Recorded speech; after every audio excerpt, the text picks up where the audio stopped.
Alors, il y a qui dans la liste? Si vous voulez monter débattre, tapez 19 s'il vous plaît. Si vous êtes apostate ou apostat sunnite, tapez 1. Si vous êtes musulmane ou musulman, tapez 19. Et putain, je me suis embrouillé. Si vous êtes musulmane ou musulman sunnite, tapez 19 pour débattre. Si vous êtes apostate ou apostat, tapez 1 pour témoigner. Et si vous avez une question rapide, tapez 2. Et comme dirait l'autre, Zamel Tov. Zamel Tov.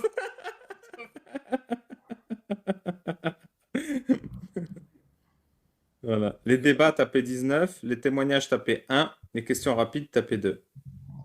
M. Koulam Meshugaim. Merci Nido.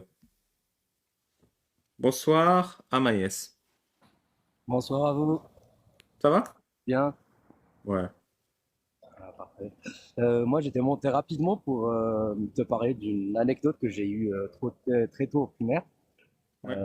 Donc, on avait l'éducation islamique, éducation entre guillemets, bien sûr. Et j'étais tout jeune, on faisait, tu sais, alamat ça. Ouais. Les signes de la fin des temps. Ouais, voilà. Et du coup, parmi les signes, et juste la veille, on avait fait Adab al-Qabr. Donc, j'étais bien au sommet de la peur. Ouais. Et Adab el-Qabr, c'est le châtiment de la tombe. Oui. Donc on avait parlé du fait que le soleil allait se lever, tu sais, de l'ouest, la fameuse histoire du soleil qui tourne autour de la Terre et que le jour où Dieu voudra plus que ça remonte, ben, ça remontera plus. Je me suis levé et comme d'habitude, j'allais sur la terrasse pour regarder un peu le lever du soleil, mais avant cette histoire, hein, c'est une habitude que j'avais jeune. Et en sortant vers ma terrasse, je vois vers l'ouest, il y a la lune qui remonte avec un reflet jaunâtre éclatant. Et j'ai été vraiment traumatisé au point où mon père est parti engueuler les profs et tout. Et voilà, je voulais partager ça avec vous. Non, mais j'ai pas compris. Pourquoi il a engueulé les profs? Pourquoi il y avait du jaunâtre éclatant? J'ai rien compris. Bah, je croyais que la lune était le soleil. Ouais. Et du coup, c'est Alamat Saa, c'est la fin du monde. Ouais. Et du J'étais coup, t'as comme fait un fou. quoi? Ils n'arrivaient pas à me raisonner. J'étais comme un fou à la maison.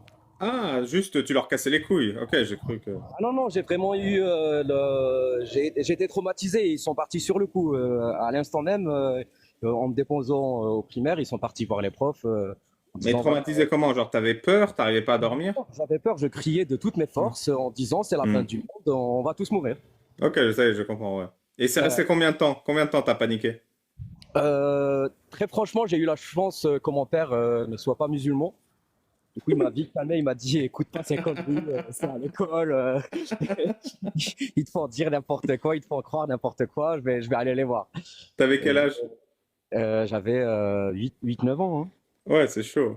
Ouais. Donc, même quand ton père, il est pas croyant ou ta mère est pas croyante, t'as une éducation islamique, quoi, à l'école. Oui, oui, tout à fait. Donc, je suis kabyle, j'ai fait mon école en Algérie. Et dans Hmm. le programme, il y a clairement, dès le très jeune âge, un endoctrinement très très fort. J'ai commencé à me poser des questions très jeune, surtout suite à ça. Mais j'ai quand même fait quelques ramadans plus tard, tu vois, Hmm. à cause justement de l'entourage. Donc il y avait des personnes qui venaient de familles musulmanes très Hmm. pratiquantes et surtout l'école. Parce Mais que c'est... maintenant, l'islam, c'est hors de ta vie, quoi.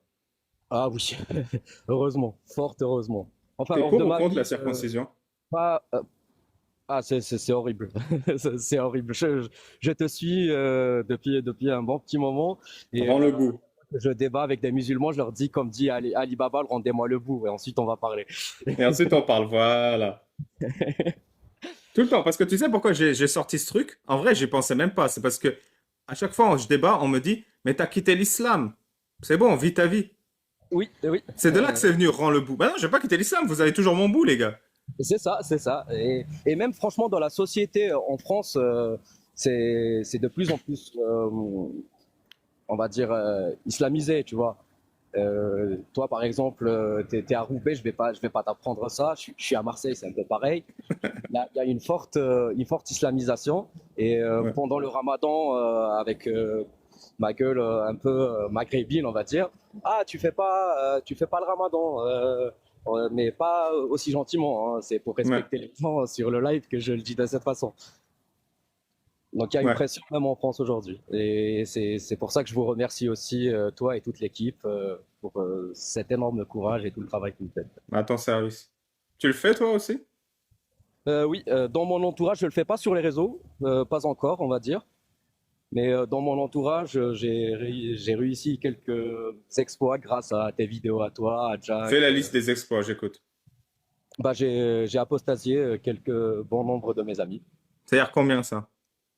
Euh, C'est-à-dire cet été, 4. 4. Et tes amis en France, à Marseille, Ouais, en France, ouais, à Marseille. au Royaume autonome de Marseille. Ouais. Au Royaume autonome de Marseille. Bah bravo. Ah, je te remercie. Bah, c'est grâce à vous. En fait, avant, je savais pas comment faire. J'étais persuadé que c'était pas une religion divine et tout ce qui s'ensuit, mais j'avais pas les arguments de comment expliquer ce que j'avais compris depuis quelques années maintenant. Alors comment t'as fait pour tes amis? C'est quoi les arguments qui les ont convaincus, les 4? Dis-moi. Déjà, la première, c'était facile. C'était grâce à tes vidéos. Elle est médecin. Elle vient d'Algérie. Elle m'a dit, ouais, moi, je suis croyante, mais à la Kabyle, tu vois, genre, Hmm. pense pas seulement. Et du coup, je lui ai parlé de la circoncision. Je lui ai dit, toi, en tant que médecin, que penses-tu d'une chirurgie inutile sans consentement? Elle m'a dit, c'est contre toutes les valeurs d'un médecin. Je lui ai dit, alors ton fils, ça se passera comment? Et il y a eu un bug dans sa tête qui a lancé une réflexion et après, je lui ai C'est-à-dire montré. quand t'as dit ton fils, ça se passera comment? Elle a immédiatement pensé à la circoncision. T'as pas dit le mot. Non, non, on parlait de la circoncision Ah, ok. particulièrement. Je lui ai Ah, montré donc une vous étiez vidéo. dans ce sujet. Ouais. Oui, je lui ai montré une vidéo. T'étais en live. Du coup, je lui montrais le live et c'était justement le sujet, comme assez souvent, hein, c'est ce qu'ils ont gardé de toi dans l'islam. Donc c'est normal que ça revienne assez souvent. Enfin, de toi et de moi et de tous les apostats. Alhamdoulilah, Ali Baba et tous les kafirs.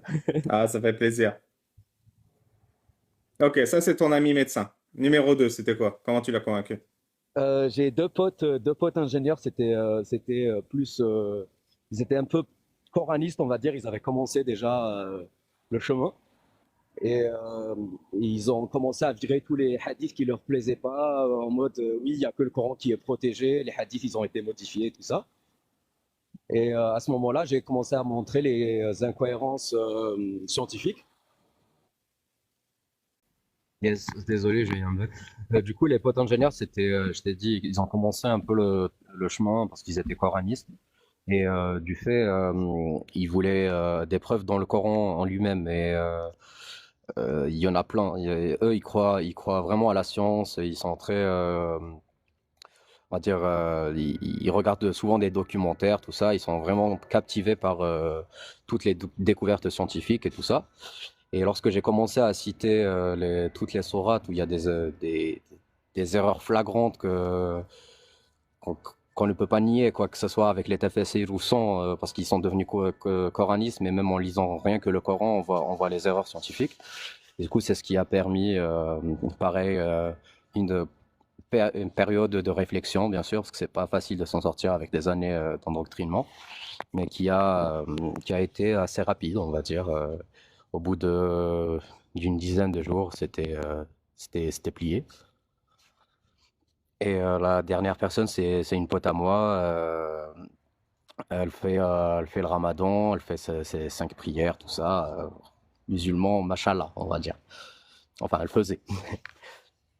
Et du coup, on lui a enseigné toute sa vie que le prophète, il se mariait avec des femmes qui n'avaient pas d'autre choix et qui allaient se retrouver à la rue sans rien, si c'était pas le sauveur qui venait les voir.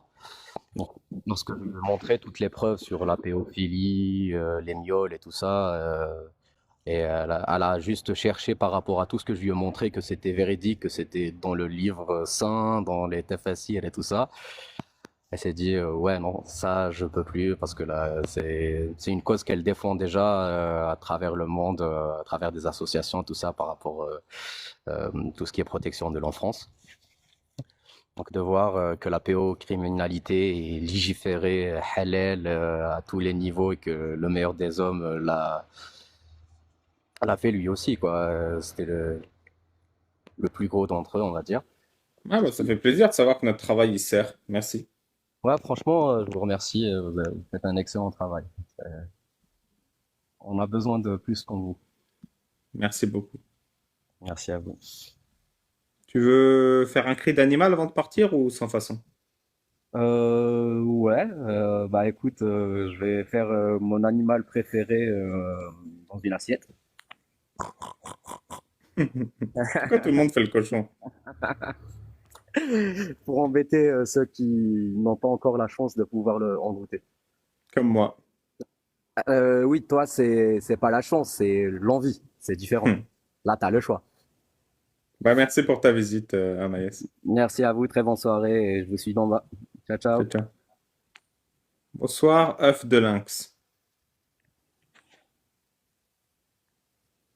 Bonsoir, œuf de lynx.